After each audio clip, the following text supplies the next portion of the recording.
Olá, boa noite. Oi, Marcela, tudo bem? Boa noite. Oi. Obrigada pelo convite. Antes de mais nada, parabéns pelo Dia do Fonoaudiólogo. Para Obrigada. fonoaudiólogas, acho que a gente vai ter sim um bate-papo muito legal hoje. Muito bom. E aí, Marcela, conta pra gente um pouquinho como é que é essa sua trajetória com as pessoas com deficiência. Como é que isso entrou na sua vida e o que você tem feito a respeito para a gente introduzir?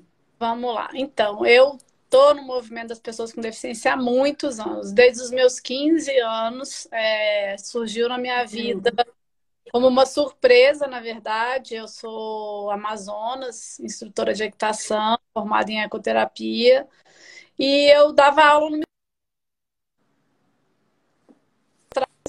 Oi, ela tá travando um pouquinho. para montar. Essa pessoa tinha esclerose múltipla. Eu nunca tinha visto nada parecido e não conhecia nada sobre deficiência, mas eu falei, não tem como a gente recusar uma pessoa, né, dessa para montar. E eu resolvi assumir o desafio de trabalhar com ela. E a gente teve muitas melhoras com o cavalo quando a gente começou a montar, quando a gente introduziu a eco, na verdade, o cavalo na vida dessa senhora. Então, ela teve uma grande melhora, uma melhora significativa.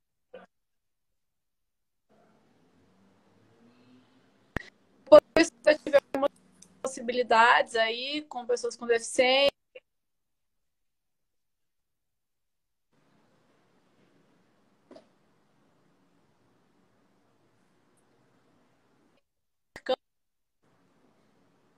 Eu tive o primeiro contato com a ecoterapia mesmo. E aí lá eu me formei, estudei, fiz o curso de ecoterapia lá. Quando eu voltei para Brasília, estava abrindo uma ecoterapia na Ípica e me convidaram parte da ação mesmo. E de lá para cá, eu tive todo o envolvimento na área da pessoa com deficiência. Eu não me formei na área de fono, ou de físio, ou de psicologia, mas eu me formei em ecoterapia, não só aqui no Brasil, como lá fora também, e me apaixonei pela área. E continuo apaixonada. Hoje, muito voltada para o Que esporte mesmo, legal. pessoas com deficiência. Além da ecoterapia, eu treino a equipe brasileira de piso paralímpico, então a gente estaria hoje indo para Que máximo. esse sonho de, acho que pessoas que tinham muitos sonhos esse ano precisaram adiar por um tempo, mas foi É. assim minha trajetória. E a minha trajetória política também, na área das pessoas com deficiência. Eu trabalhei 10 anos parlamentar,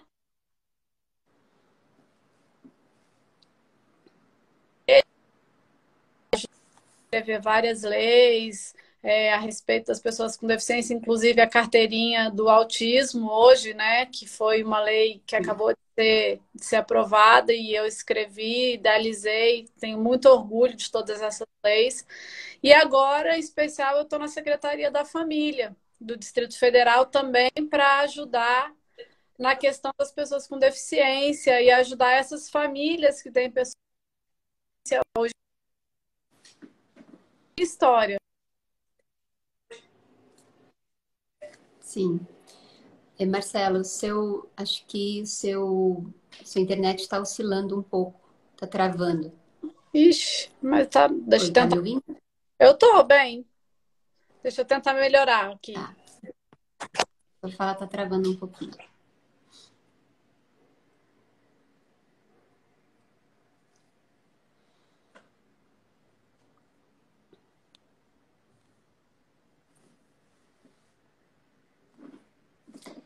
Vocês estão me ouvindo, gente? Me ouvem bem? Meu sinal tá bom para Melhorou? vocês? Parece que Melhorou sim. para mim? Tá melhor? Acho que parece que sim. Tá bom. Deem um joinha aí se vocês estiverem ouvindo a gente bem ou se estiver travando, avisem, por favor. Joia. Parece que tá tudo bem. Então vamos lá. Vocês conseguiram então um pouquinho ouvir a minha história? Deu para Sim, ouvimos um pouco. seu caminho com a ecoterapia, depois culminando nessa parte mais de experiência política em defesa da pessoa com deficiência, que foi inclusive onde a gente se conheceu, né? Sim, sim. Eu tive o prazer de estar em algumas mesas redondas, audiências públicas que a Marcela organizou na Câmara do Distrito Federal, sempre tentando buscar soluções para algumas situações aberrantes, assim, que envolviam especialmente as pessoas com autismo no DF. Foi uma luta muito árdua, que deu muito pano para manga, resultou em muitas lágrimas, muitas lutas. Por fim, parece que recentemente se resolveu a situação. Lá eu já não estava mais no serviço lá no Distrito Federal, acabei expandindo um pouco a minha atuação, estou atuando hoje no Brasil todo. Mas foi aí que a gente se conheceu, dentro dessa perspectiva mais política, né, de luta, de defesa pela pessoa com deficiência, especificamente os autistas lá, né? Sim. Na verdade, a gente continua atuando na área do autismo, né? Eu acho que a gente hoje tem muito para fazer pela questão do autismo. Esse é um projeto de vida também, além da atuação dentro da ecoterapia com os autistas. A maioria do meu público hoje são de crianças com autismo ou com algum transtorno. E o meu grande sonho hoje é a gente ter uma confederação brasileira de desporto para autistas mesmo. Nossa, que sonho!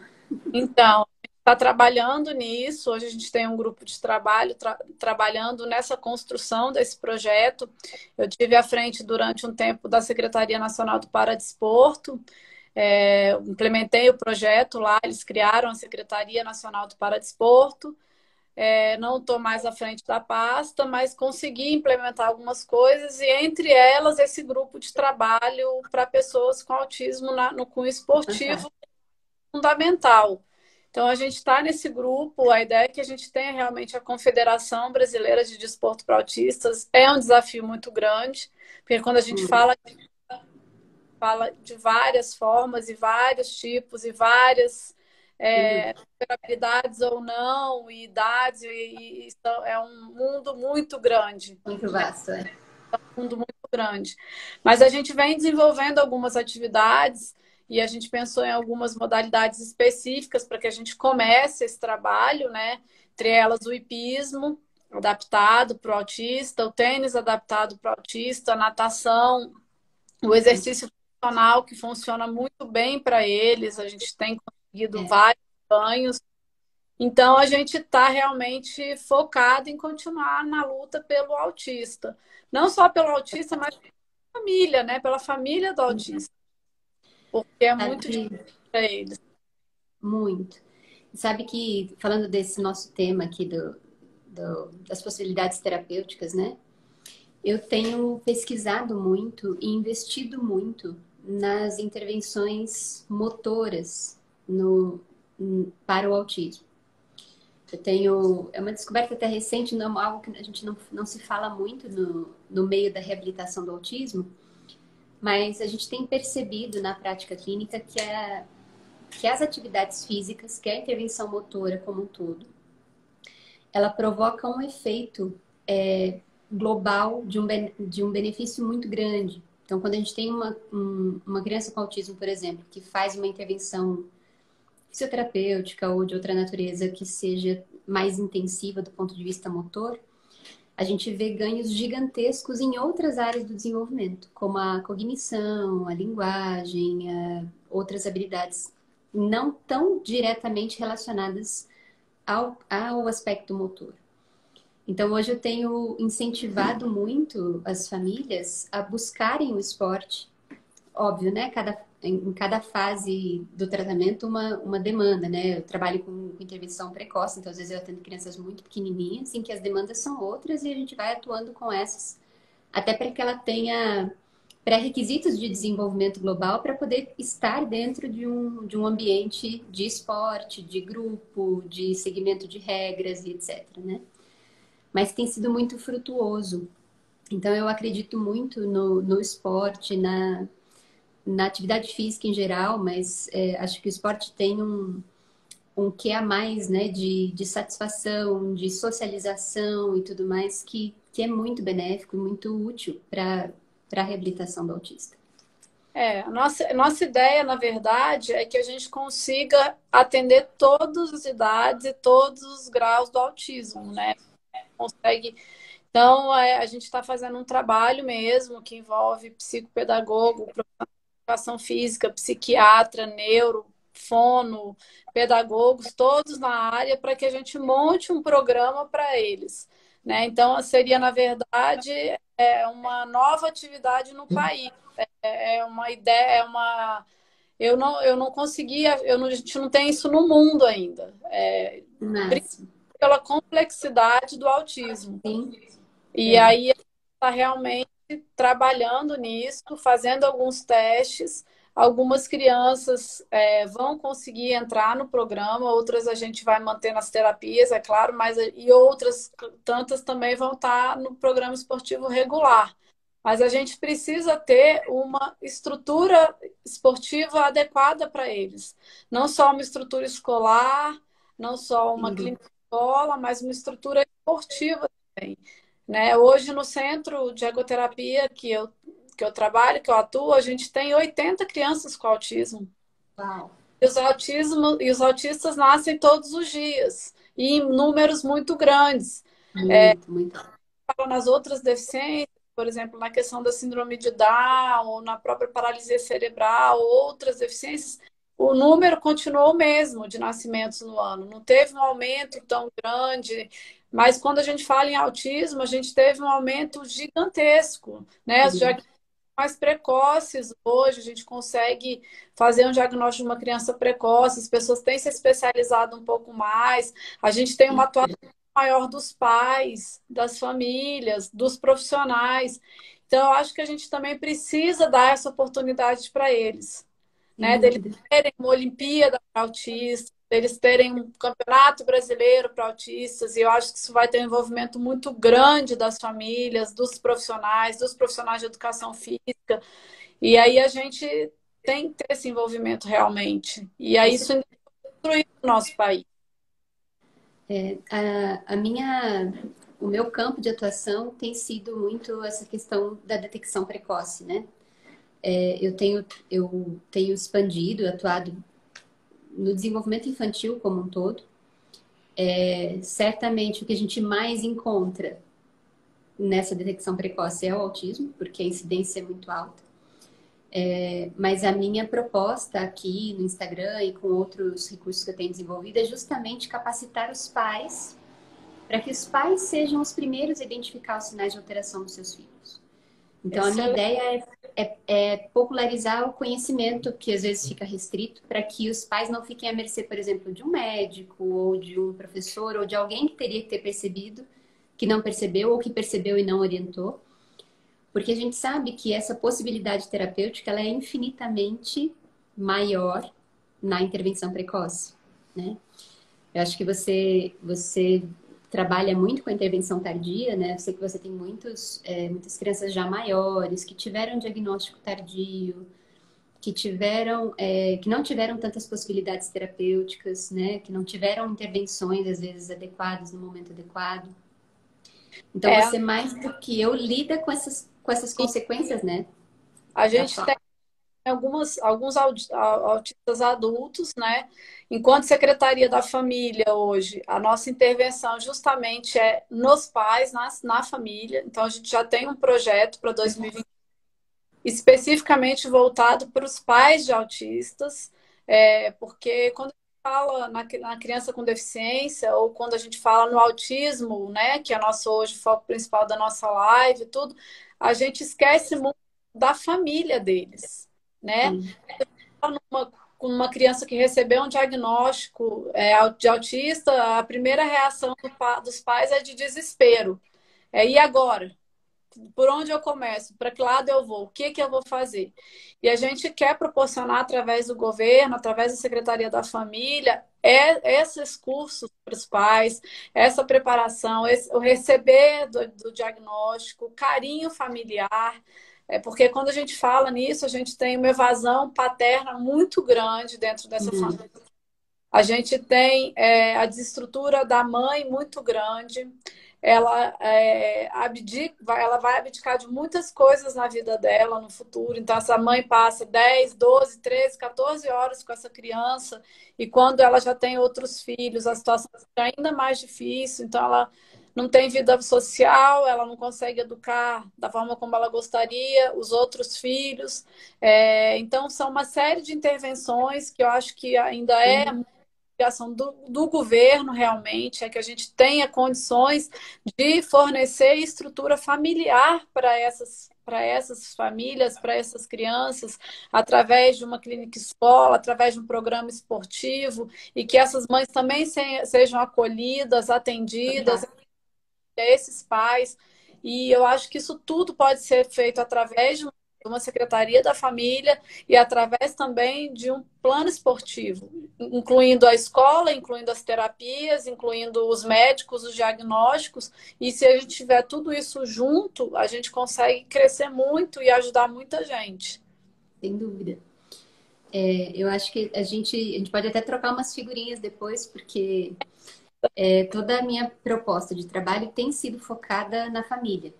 Eu, inclusive, hoje faço acompanhamento de famílias no Brasil todo, em Você, tá, que algum... Oi? você mora em Brasília ainda? Não, não tô mais em Brasília. Tô aqui no interior de São Paulo agora. Ah, tá.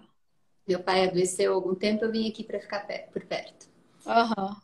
E, mas mesmo assim continuo fazendo o modelo que eu trabalho permite esse acompanhamento à distância, né? Então eu supervisiono pacientes hoje em Manaus, em Porto Alegre, em Natal, em São Paulo, no Rio. Já tive pacientes fora do Brasil. Então é possível fazer esse acompanhamento à distância. E todo esse trabalho é focado integralmente na família. Perfeito. E com resultados muito fantásticos. Então, se a gente consegue fazer um trabalho de prevenção, né, que não é uma prevenção primária, mas é uma detecção precoce, a gente consegue minimizar muito esses danos para as famílias. Tem uns estudos americanos, Marcela, que dizem que a intervenção precoce gera em torno de US$ 1 milhão de economia ao longo da vida de um indivíduo. Isso significa os recursos de terapia, a produtividade desse indivíduo, a produtividade do indivíduo que vai cuidar dessa pessoa se ela não teve intervenção precoce. Então, uma série de situações em cadeia do ponto de vista social que a intervenção precoce também consegue minimizar muito, né? Então, hoje o meu trabalho tem sido de prevenção anterior, até assim, a minha ideia eu quero capacitar as famílias para que elas... Você acabou de ter um bebê? Tudo bem, vamos aprender sobre desenvolvimento infantil? Porque aí você vai estar ciente do que o seu filho precisa saber ou fazer ou realizar em cada etapa e você vai ser o primeiro a identificar se tem alguma coisa errada e vai conseguir procurar ajuda. Vai Sim. saber que se você for num primeiro profissional e ele te disser alguma coisa que não cabe, você vai estar munida de informação para dizer assim, não, opa, não é por aqui, né?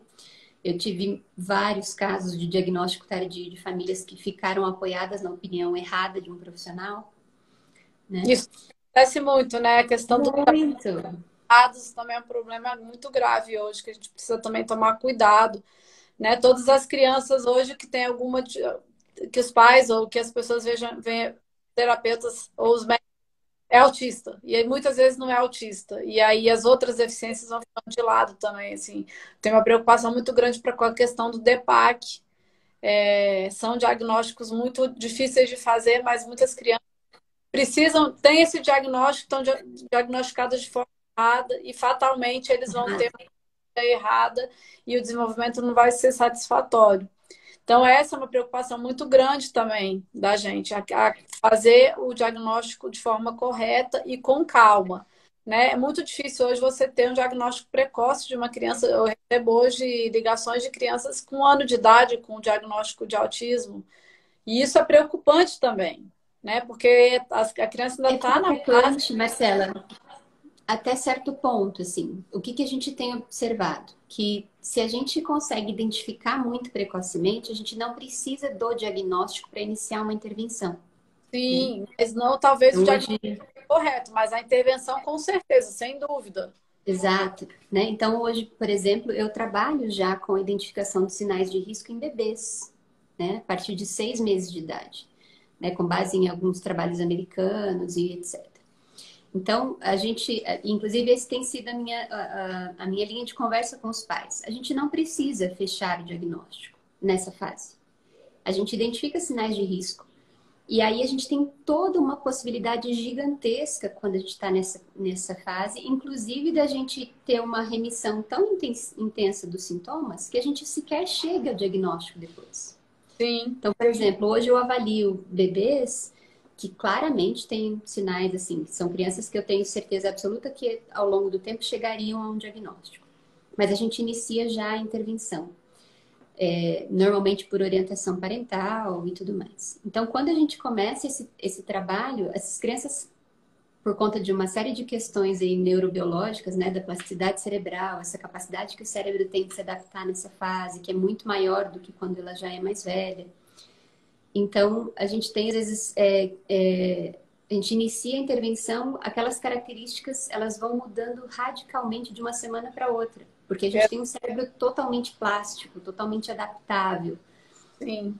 Então, a melhor opção para qualquer criança é ser percebido ainda bebê. E a gente Por quê? Porque tem uma chance absurda nesse caso. faz, né? Exatamente. E aí eu não preciso do diagnóstico, a gente vai ficar sempre com aquela dúvida. E agora? Seria autista? Nunca saberemos. Por quê? Porque a gente fez uma intervenção precoce, intensiva, adequada, e a gente teve uma melhora tão grande que aí, e agora? Né? Entendi. Então, a gente tem essas possibilidades. Então, quanto mais cedo a família tiver atenta para essas coisas, quanto mais cedo a família conseguir identificar essas coisas, melhor, porque as chances de reabilitação elas vão declinando muito drasticamente mês a mês. Né? Então a gente tem um cérebro que é absolutamente adaptável no que a gente chama de primeiros 1.000 dias da criança, que vai gestação e os 2 primeiros anos de vida. E essa capacidade adaptativa ela vai reduzindo drasticamente, muito drasticamente, inclusive a ponto de depois a gente ter poucas possibilidades terapêuticas depois de uma certa idade, né? A gente continua tendo possibilidades, mas elas reduzem muito. É, Então, essa percepção tem realmente a precoce, familiar, né? Realmente. É o processo realmente da criança ser percebida através da família, do pai, da mãe. Então, acho que realmente a gente tem muitas figurinhas para trocar e muitos projetos para implementar. Acho que no governo, não só no governo do Distrito Federal, mas de uma forma geral, dentro das clínicas, das associações, sem dúvida, até nascimento dessas crianças nos hospitais, né? Se os médicos, porque muitos médicos eles veem alguma diferença logo que a criança sai da barriga da mãe. E é o que sem você está dúvida, falando, se ela tem essa intervenção precoce, a gente vai conseguir minimizar muito no futuro muito.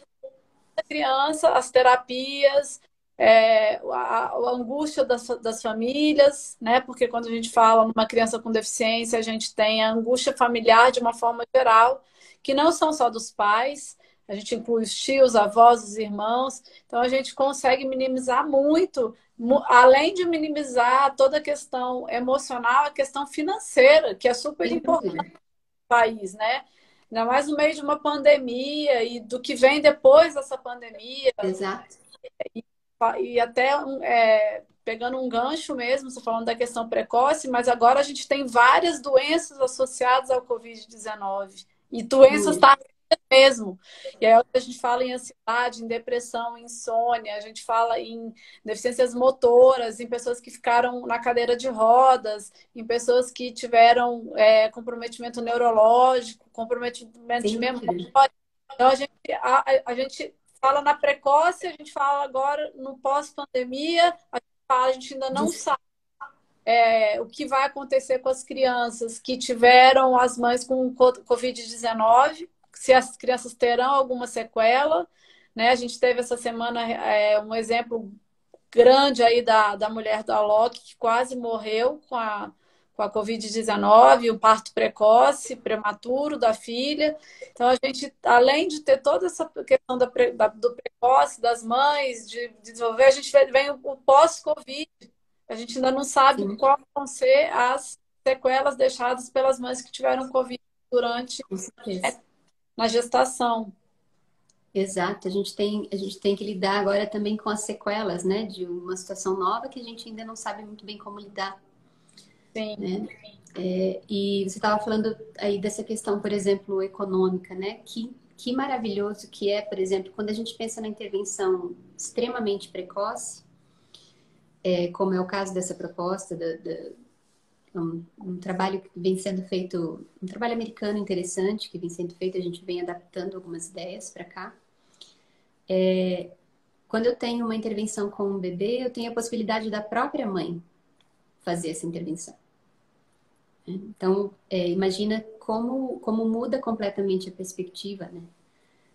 Não, falando e eu estou aqui imaginando já os nossos projetos dentro da para que a gente possa fazer esses atendimentos a essas mães mesmo através do governo, através da não só você, não só eu, mas a gente ter o apoio governamental mesmo para que a gente atenda essas mães, essas famílias já no período gestacional, já no nascimento e que elas façam realmente esse acompanhamento, mas que elas tenham a possibilidade de fazer isso através do público mesmo, Sem através dúvida. E isso torna essa perspectiva da intervenção precoce, do treinamento parental, torna o serviço público viável, né? Como você sabe, ali eu dirigi um serviço no DF sim. e a minha grande angústia era receber autistas adolescentes, às vezes, extremamente comprometidos, completamente com uma necessidade terapêutica absurda, de intensidade altíssima, e a gente poder oferecer 2 ou 3 sessões semanais de 30 minutos que absolutamente não faziam a menor diferença na vida daquela pessoa. E nem da Então, família. e nem da família, na verdade, às vezes piora, porque você tinha uma família que se deslocava às vezes 1 hora e meia, 2 horas, para chegar e ter uma sessão de meia hora. E eu Sim. achava aquilo muito cruel, né? Então, foi inclusive o que me fez ir buscar a intervenção precoce, o que me fez ir estudar modelos de intervenção que fossem eficazes, porque eu acreditava que havia uma possibilidade que ia além daquilo, né? E eu tenho visto isso, né? Quando eu acabei voltando toda a minha carreira para a intervenção precoce, e eu tenho tido a alegria, por exemplo, de fazer 2 anos de intervenção com uma criança e poder dar alta para ela ter vida normal, Ai, que né? lindo. Isso é muito fantástico, né? Então, isso muda completamente a perspectiva. Então, pensar que. E aí vem todo esse trabalho que eu venho desenvolvendo agora, focado aqui na internet principalmente, que é informação. Porque eu sei que se os pais tiverem acesso a essa informação, se eles olharem para os filhos deles e falarem assim: olha, tem alguma coisa que não está no lugar, e eles forem procurar o profissional adequado, eles vão ter todas essas possibilidades, né? Então eu tenho me ocupado de garantir que essas famílias tenham essa chance, tipo, para não ouvir como eu vi de muito assim, por que ninguém me falou sobre isso antes? A gente pode até pensar num projeto piloto, através dessa ideia, para o governo mesmo, para a gente dar acesso para as pessoas que não têm condições financeiras, que não têm recursos, né? Porque quando a gente fala em deficiência, ou qual autismo, ou qualquer coisa, elas nascem em qualquer lugar, em qualquer Em qualquer lugar. econômico. Então, a gente precisa realmente informar. Eu tenho uma preocupação muito grande, realmente, assim, que eu vejo hoje, eu acho que você vê a mesma coisa que a maioria das associações voltadas para os autistas são associações de pais e mães, né? Exato. Tem uma associação formada por um profissional qualificado para que envolva realmente a família. Na maioria das vezes, são as associações de pais e mães que tentam cuidar dos próprios filhos sem ter um direcionamento. E Exatamente. o trabalho realmente não flui, porque falta informação, falta o profissional, falta o diagnóstico precoce, falta o governo, falta o dinheiro, faltam os projetos. E aí a gente acaba de novo voltando para aquele mesmo ciclo de não conseguir avançar, né? Você Exato. fala questão precoce e eu tenho uma preocupação muito grande. E aí quando você fala, nossa, eu consigo dar alta para uma criança, isso me dá um alívio muito grande, porque a gente continua hoje com a nossa população envelhecendo muito. E as crianças adultas, os bebês adultos viraram adultos autistas. E não existe um programa para esses adultos autistas. E os pais dessas crianças e desses adolescentes estão envelhecendo. E fatalmente as crianças vão para um abrigo, esses adultos vão para um abrigo, sem nenhuma estrutura de atendimento pedagógico, terapêutico ou de qualquer outra forma. E isso precisa ser visto também. Então, se a gente começa com uma criança na situação precoce, na educação dos pais, Isso lá é prevenção. a gente vai ter uma criança, um adulto que consiga ter uma vida normal para. Exato, é. E vou te dizer que foi essa angústia, Marcela, que me fez focar tanto na intervenção precoce e cada vez mais precoce, porque eu via essa angústia, eu lidei com essa angústia, eu recebi essas famílias, eu estive muito perto, né? Eu tive até um contato muito forte com algumas dessas associações em Brasília e tudo mais. E eu me sentia absolutamente impotente diante disso. E eu sou uma pessoa que eu não consigo ver um problema sem que eu o possa resolver. Eu também Então, assim, eu dou não. angústia profunda. E aí eu falei, não, eu tenho que fazer alguma coisa. E aí eu falei, bom, se eu não tenho recurso para atuar aqui, nessa intervenção tardia e ajudar as pessoas, eu preciso evitar que isso aconteça. Eu preciso evitar que isso aconteça. E hoje, eu escrevi isso até num story ontem. A gente, felizmente, com toda esse recurso tecnológico que nós temos hoje para intervenção precoce com o TEA, o autismo não é mais uma sentença. Ele não precisa ser. Sim. Então, hoje eu tenho uma média das crianças que eu atendo, hoje eu trabalho só com intervenção precoce, né? Um ou outro caso só de intervenção um pouco mais tardia que eu continuo dando seguimento. Mas das crianças que eu atendo, hoje eu tenho uma média de 70% das crianças que eu atendo que vão chegar a um desenvolvimento normal. 30% delas não respondem tão bem à intervenção porque tem outras comorbidades, condições neurológicas associadas, deficiência A gente intelectual, tem coisas, infelizmente, algumas condições, outras questões genéticas associadas ao TEA, enfim. E aí, também. esses 30% respondem, mas não respondem tão otimamente quanto aqueles 70% que conseguem um nível de adaptação igual ao de uma criança típica da mesma idade. Sim. Então, 70% dessas crianças a gente consegue dar uma capacidade de desenvolvimento em que ela consiga estar ao nível dos seus pares. Ela não deixa de ser autista, ela continua tendo características, alguns sinais, etc., mas ela consegue estar inserida, funcionando de maneira social adequada, né? Frequentando a escola sem necessidade de apoio. Esse Né? momento de pandemia, eu acho que foi um momento realmente também de muito desespero dos pais, né? A gente conseguiu voltar com a ecoterapia há pouco tempo. As escolas públicas estão fechadas, os centros de ensino especial estão fechados, muitas clínicas ainda estão fechadas. E aí, quando você fala no seu trabalho na internet, esses atendimentos, eles são fundamentais. Sem o nosso apoio na internet, ou nosso apoio diário a essas famílias, ficaria muito mais difícil, muito pior. E aí, com a volta da ecoterapia e de alguns atendimentos em clínica, a gente viu um retrocesso muito grande dessas crianças, e a angústia dos pais, mas por outro lado, e aí que entra o seu trabalho também, a gente viu que os pais são capazes, mesmo Muito. maiores, porque ao contrário de você, eu lido já com as crianças que têm 3, 4 anos, e aí a gente vai até a idade adulta. Os pais precisaram aprender a fazer as terapias com as crianças em casa, né? Porque eles receberam.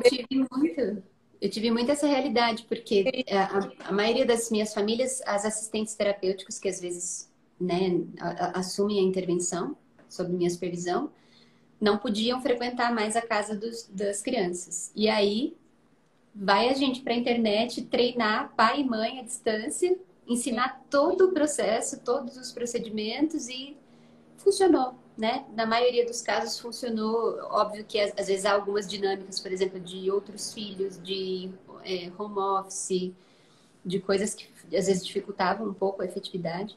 Mas na maioria dos casos os pais conseguiram se dividir em 15 e dar conta e fazer e manter as intervenções e garantir que as crianças tivessem a menor perda possível nesse tempo, né?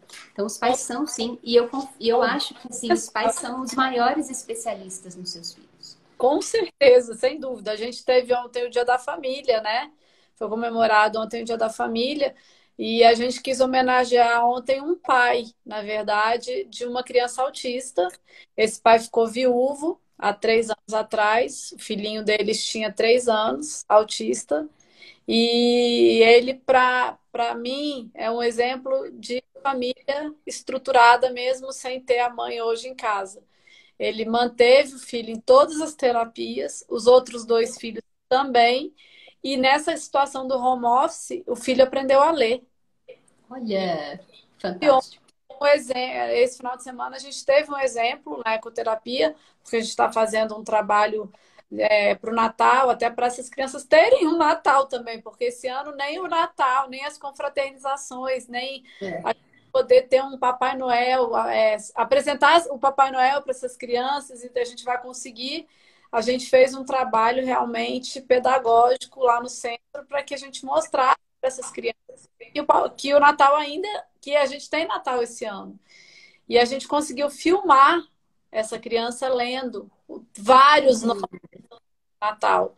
E eu devo isso realmente a esse pai.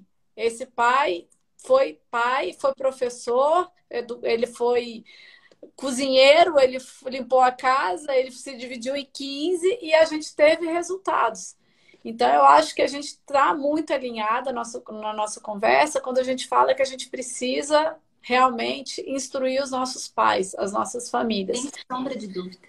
Sim, que não seja um pai, que não seja uma mãe, mas o avô, a avó, o tio, o irmão, quem tiver ali. Se eles tiverem esse ensinamento precoce, a gente vai conseguir ter um adulto muito diferenciado, né? E isso Completamente.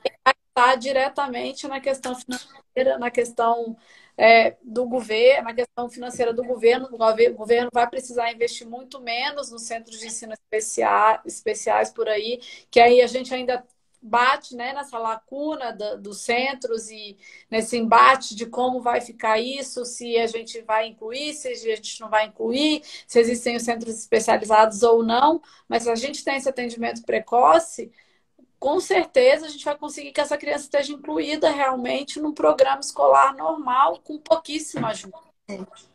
Marcela, sabe, compartilhando com você uma situação, até tem uma pessoa desse projeto que acabou de entrar aqui na live. Eu desenvolvi um projeto com 2 prefeituras na Grande São Paulo. A Você está prefeitura de morando Barueri. Eu estou morando em Bauru. em Bauru? Fica 350 quilômetros de São Paulo. Bauru tem aquele centro, né, para Tem, tem. Eu vi. é fantástico também. E aí eu fiz uma parceria inicialmente com a secretária de Educação de Barueri, que é a Flávia, e ela é psicóloga e ela fez uma formação na intervenção precoce com a nossa equipe. E aí fiz uma proposta para ela, ela topou e a gente começou um projeto para implementar a intervenção precoce para autismo dentro das creches do município de Barueri. E o projeto estava indo de vento em popa até que chegou a pandemia e nós tivemos que interromper tudo. Nossa. E aí, na sequência, uma outra prefeitura da Grande São Paulo, duas funcionárias da prefeitura, né, a Fátima e a Adriana, que também tinham feito formação nessa área, também me procuraram porque souberam do projeto e a gente levou o mesmo projeto para a prefeitura de Suzano. Lá a gente deu os passos iniciais, então, quando veio a pandemia, a gente não tinha as coisas ainda andado muito, mas já nos falamos e agora, voltando às atividades escolares, a gente deve retomar para que a gente consiga fazer essa intervenção precoce dentro das creches. Então, a gente tem uma proposta de fazer uma adaptação para que a criança receba a intervenção intensiva por um profissional da creche treinado e supervisionado por nós. Então, a gente pode pensar isso na Secretaria de Educação do DF. Eu tenho bastante entrada lá também, e a gente pode marcar uma live com o secretário de Educação aqui do GDF, mas a gente pode pensar isso também através da família, Com da certeza. familiar.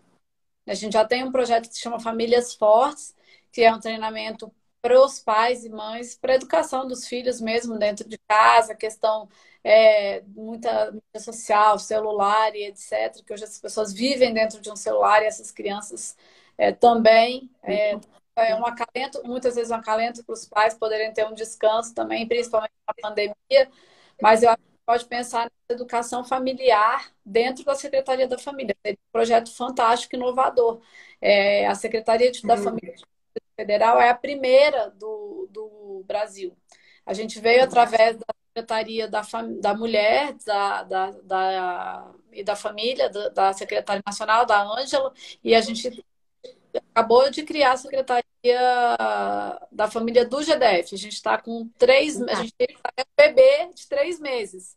E ainda em criação de projetos.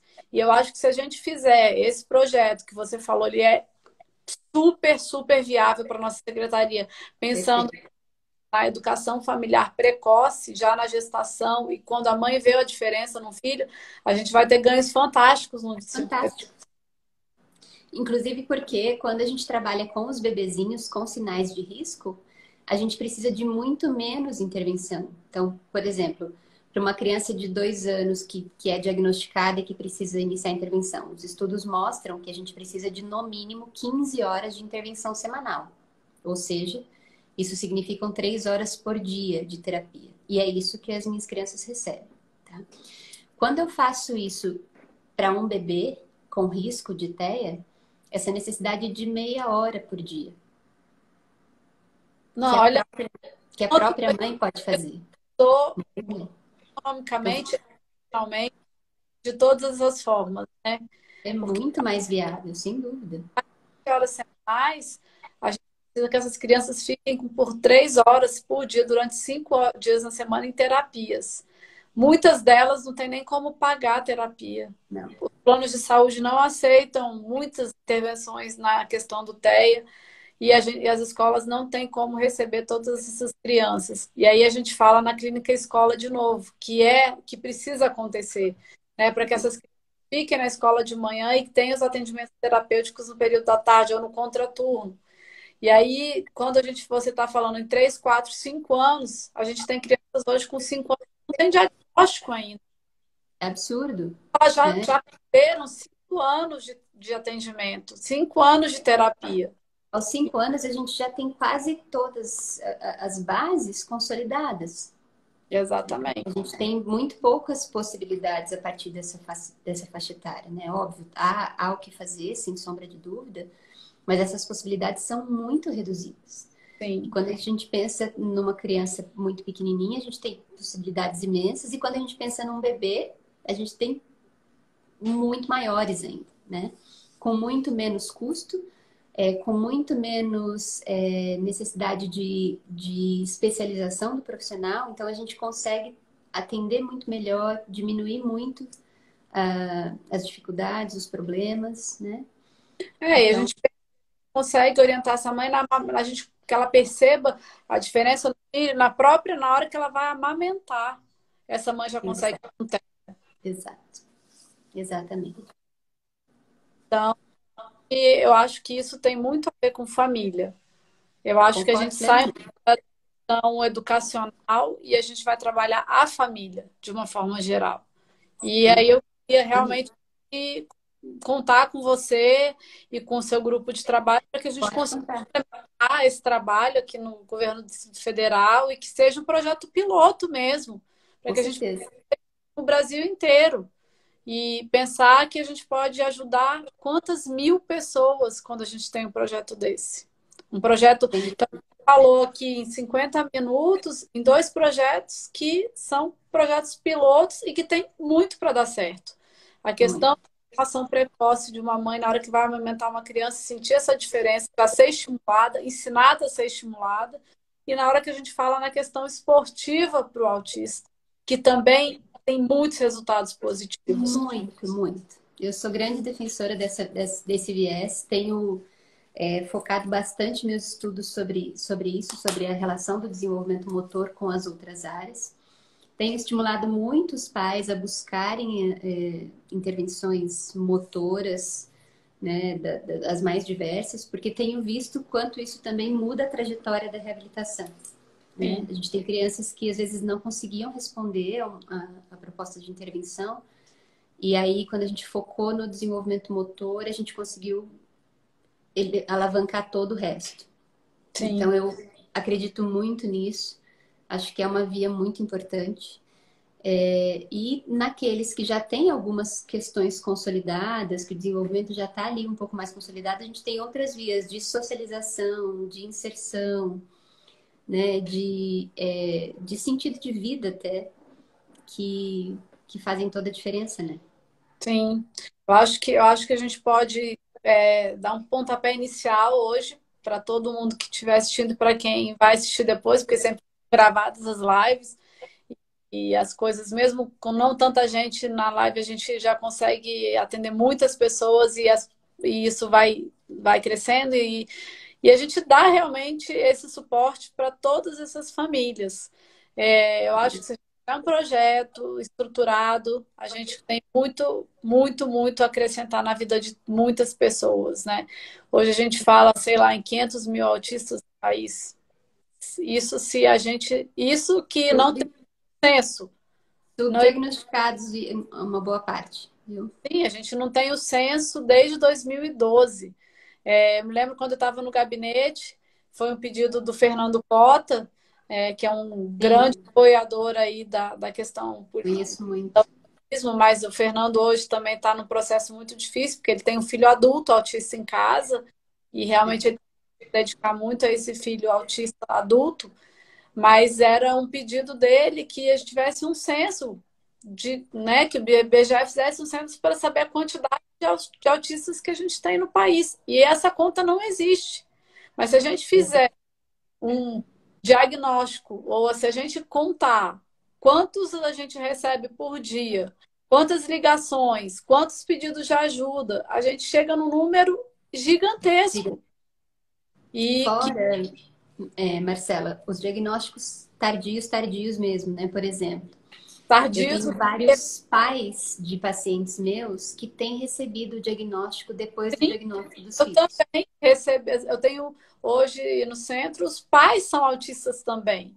Então, Receberam o diagnóstico agora de autismo, e né? pessoas que às vezes sofreram a vida inteira sem saber por que estavam sofrendo, né? Sim, Quadros de ansiedade grave que tratava e não resolvia, transtornos, às vezes, dificuldades sociais as mais diversas que tentavam tratar e não se resolvia, e aí, pronto, descobri, sou autista, e aí as coisas começam a se encaixar e ganham sentido, né? Então, a gente sim. tem muitos autistas não diagnosticados ainda, né? Um número bem alto. É. É isso, assim, eu acho que a gente vai conseguir construir bastante através dessa conversa. Eu acho Que que a gente bom, bem feliz. já pensar realmente em projetos. Acho que você com a sua equipe aí, eu com a minha, a gente consegue planejar, estruturar e já dar um pontapé em 2021. Eu vou te mandar que eu tenho aqui já rascunhado e de tudo que a gente conversou, que já surgiram muitas ideias e eu acho Ótimo, que ajudar muitas famílias. Eu acho que um perfeito. pouquinho faz muito. Com certeza, conte comigo. Essa é uma angústia para mim poder fazer isso no DF.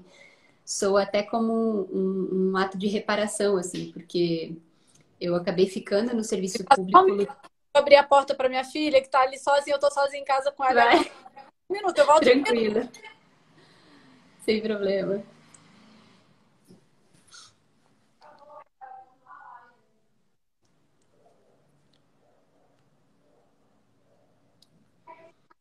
Silêncio que eu estou numa live. É assim, filho em casa é assim, desculpa, voltei. Tá tudo certo, tudo certo. Mas eu falo que assim, até para mim um consolo, porque eu fiquei um tempo importante, lutei com todas as minhas forças junto da Secretaria de Saúde e Educação e toda a questão política que envolvia o serviço, né, que eu coordenava e tudo mais. E houve um momento em que eu falei assim, tipo, não vou conseguir fazer aqui algo em que eu acredito. Porque percebi que não ia acontecer. Não ia acontecer um trabalho que realmente Hoje você mudasse ali a vida das pessoas. Então, poder retomar esse fio é uma satisfação imensa. sim, Poder sempre oferecer um trabalho que seja realmente efetivo é um tudo a ver respiro. com o trabalho. Eu acho que a Secretaria da Família vai contribuir muito com você, vai poder te ajudar muito. Eu acho que você também vai poder ajudar muito a nossa secretaria e muitas famílias mesmo. Fantástico. Que bom, fico muito feliz. Obrigada por ter participado aqui com a gente. Acho que a gente rendeu muito, foi muito além do que eu esperava. Que bom, fico feliz também de poder ter participado. Eu acho que nada acontece de graça. Eu acho que a Nada gente por acaso. devia ter feito essa live há 3 meses atrás, há 6 meses atrás, e a gente não teria essa conversa tão incrível assim, É dentro do verdade. que você trabalha, dentro do que a secretaria trabalha, dentro do que eu trabalho, e Sem poder dúvida. implementar um projeto tão valioso que é ajudar uma mãe no diagnóstico do seu filho de uma forma tão precoce, a gente vai ajudar muita gente, muitas pessoas no futuro aí. Muita gente vai ser ajudada, muita gente vai poder ter uma vida normal. Essas famílias vão ter uma vida normal e seguirem em frente. Eu acho que vai ser muito legal a gente conseguir implementar isso aqui no governo do DF e depois levar para todos os estados do Fantástico. Brasil. Com certeza. Muito bom. Conte comigo. Você comigo também. Obrigada. Obrigada a todos que Obrigada. participaram. Beijo para todo mundo que participou. Disposição e aguardo seu projeto para a gente tocar Pode isso aqui. deixar. Beijo para vocês. Obrigada pelo carinho. Beijo. Tchau, tchau. Tchau.